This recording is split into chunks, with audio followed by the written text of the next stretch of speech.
আসসালামু আলাইকুম সম্মানিত ভিউয়ার্স, আপনারা দেখতে পাচ্ছেন কলম্বিয়ান লাইট বাহামা মুরগির।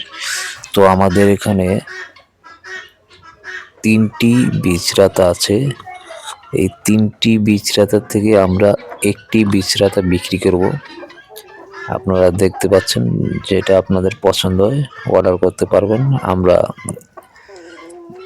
আমাদের নাম্বার ভিডিওর ডেসক্রিপশনে দিয়ে দেব, সেই নম্বরে যোগাযোগ করলে আপনারা এই বীজরাতা নিতে পারবেন। কারণ আমাদের এখানে 2টা মুরগির জন্য 3টি রাতা লাগে না। তো মাশাআল্লাহ 3টি রাতাই অ্যাক্টিভ আছে। যে কোনো একটি আমরা বিক্রি করব, আপনারা চাইলে বেছেও নিতে পারবেন যে কোনো একটি রাতা। তো আমাদের কন্ট্যাক্ট নম্বরে যোগাযোগ করবেন। তো সবাই ভালো থাকবেন, সুস্থ থাকবেন। আল্লাহ হাফেজ।